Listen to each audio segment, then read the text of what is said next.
man. It was for the taking. This game was for the taking. And USC just could not get it done on the road once again, man.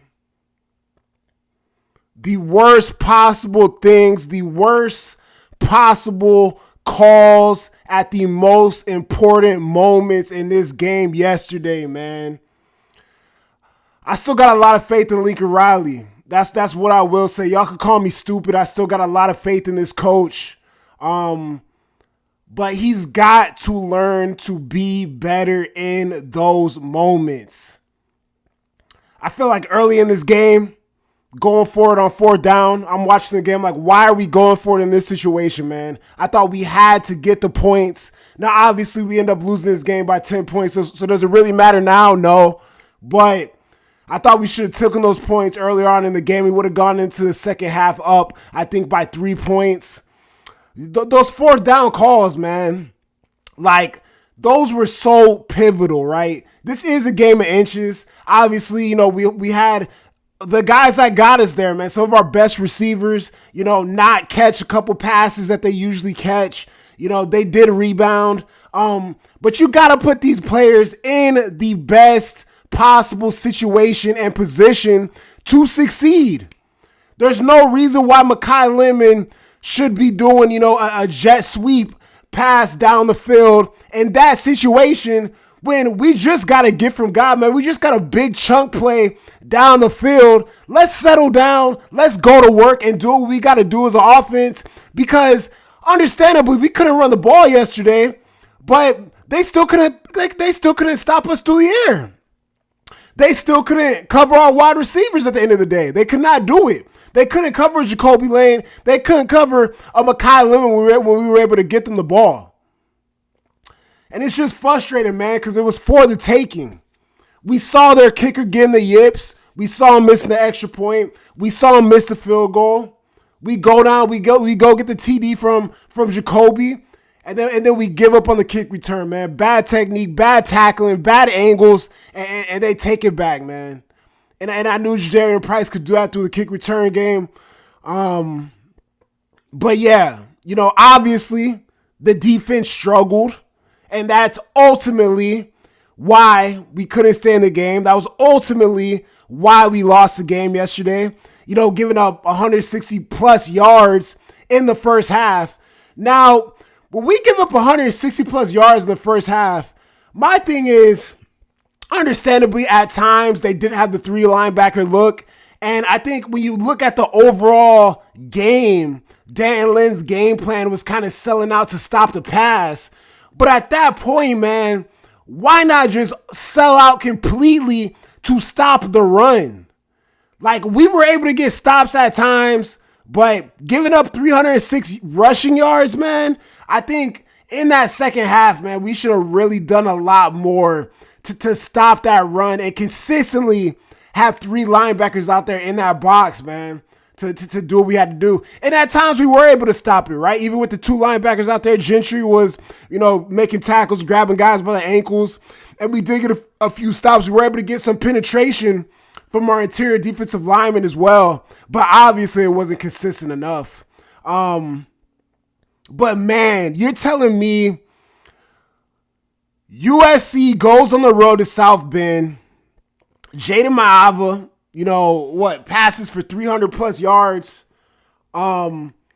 Jacoby, let me really bring up these stats right here, man. Let me bring up these stats right here. Golly, bro. It was for the taking, man. I promise you it was for the taking. It really was. It really was. Jaden. Okay, that's the 2022. What are we doing, bro? What are we doing, bro? What are we doing?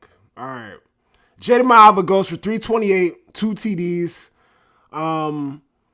You know, the running game was an issue, right? King Miller, 18 for 70 yards, 3.9 a carry. Brian Jackson, 6 for 22, 3.7 a carry. Jacoby Lane, 111 yards, 6 receptions, and a touchdown. Mekhi Lemon, 4 receptions for 76 yards, man. A lot of big catches. A lot of big catches from Tanuk Hines as well. 5 for 67. But so we're able to go to work, man. I mean, we put up nearly 330 yards through the air on this team. And Notre Dame, the defense, nonetheless, give up 300 plus yards on the ground. But Notre Dame is 3 for 11 on third down. 3 for 11. They're 50% on fourth down. 3 for 11 on third down. And they have 8 penalties for 96 yards. We have 1 penalty for 5 yards. We obviously get that interception. Braylon Shelley pick off that pass at that crucial moment. But you got to be able to win that game, man. Because the defense, even though the defense struggled stopping the run, they gave opportunities to this offense. The door was open, man. Their kicker left the door open. And I think at those critical moments, man, you got to do what you do best. You can't get that gimmicky. There's no reason to get gimmicky like that. We're on fourth down. You're throwing the ball behind the line of scrimmage to a Lake McCree. On fourth down, we're doing these jet sweep. We're doing these passes. We're doing these plays. Like, bro, that wasn't on fourth down, but like some of these calls, man, at these crucial moments in the game where you could really make something shake and make something happen, I really disagree with. And we just got to be more consistent all around. My thing is like, is not being able to stop the run going to be the downfall of this team? It's confusing to me because last week we stopped the run, right? Last week we have 3 linebackers out there. Last week we stopped the run. This week we can't stop anything on the ground. But then again, this is the best running back tandem we're going to see all year, right? This is the best running back tandem in America. So is that a positive? I don't know. It's just a lot of inconsistencies that I see, man. A lot of inconsistencies, man. This is the morning after. I didn't even say that. This is the morning after, man. USC's 34-24 loss in South Bend and Notre Dame. The offensive line came out soft. Wasn't able to get a push. They've been very consistent all year, man. I've talked about, how good I felt about this offensive line, but definitely came out soft.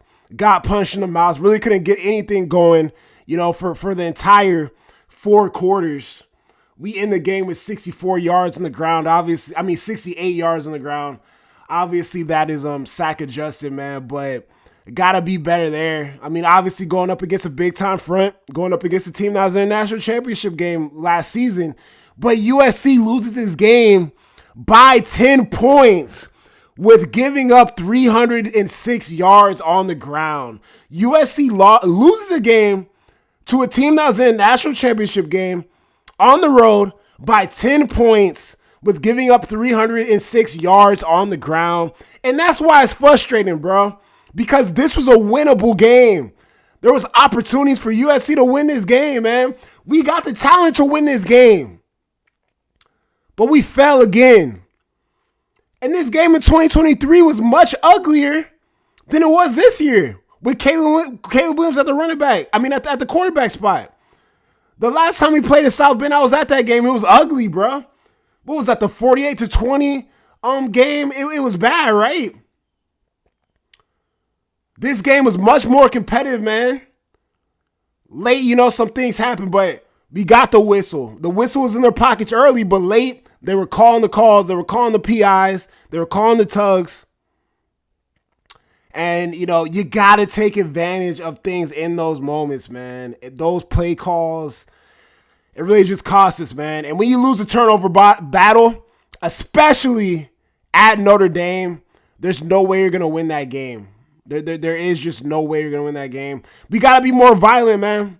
It's the same old story.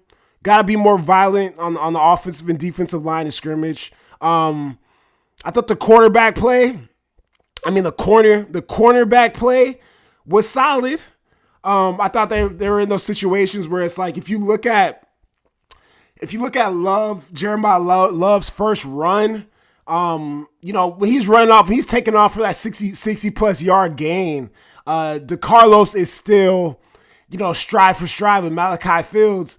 You gotta figure that out, bro. You gotta turn your head, see what's going on, man. We gotta have that vision. And I just talked about finding the ball in the air. You gotta find the ball, period, in a situation like that. You hear the crowd going crazy, man. You gotta look. You gotta try to get off a tackle, get off a block. I think our corners, those wide receivers on the other side did a very good job when it comes to blocking downfield and blocking for those backs in those situations, because we were selling out to kind of stop the pass, man. But I really just wish we had more bodies in the box, man, because I think we would have been able to stop the run a bit more consistently. But their offensive line punches in the mouth, man. The offensive line, kept punches in the mouth, kept throwing punches all game, all 4 quarters. And, hey, man, this is probably the most talented group in the trenches that we're going to see all year. Hopefully we learn from this experience.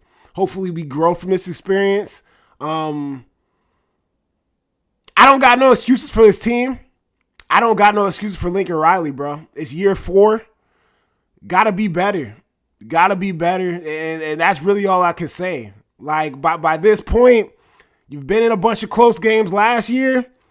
We've been in some close games this year. So some close situations. Some situations in which, you need to make the right call to give your team the best chance to win the game, to stay in the game, to make a play when a play is needed to be made.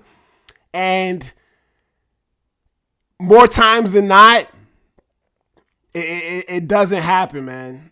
The play isn't made. The correct call isn't made. And the game is lost. And more times than not. So that's all I really got to say, man. Morning after, USC's 34-24 loss at Notre Dame.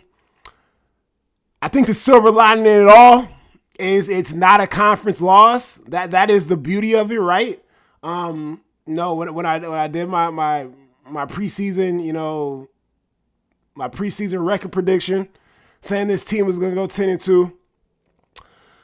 I picked us to lose this game, but coming into this week, I thought we were going to win this game. But it is a positive in the fact that it isn't a conference loss. Still only have that one conference loss. I obviously did not have us losing against Illinois. Had us losing against Iowa later on in the year, man. But let's see how we bounce back, man. Obviously, we want to win out. I'm up to my 2 losses on the year. So, hey, we'll see what happens, man. Got to keep it going. We always going to fight on. It's not Fire Lincoln for me. I know everybody's going to be freaking out.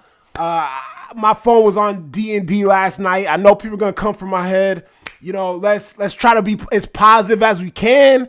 But I know it's not going to happen, man. Everybody's going to feel the way they got to feel about this game. And I get it, man. We got to be better as a whole. So let's keep it going. Let's see what happens. Fight on, man.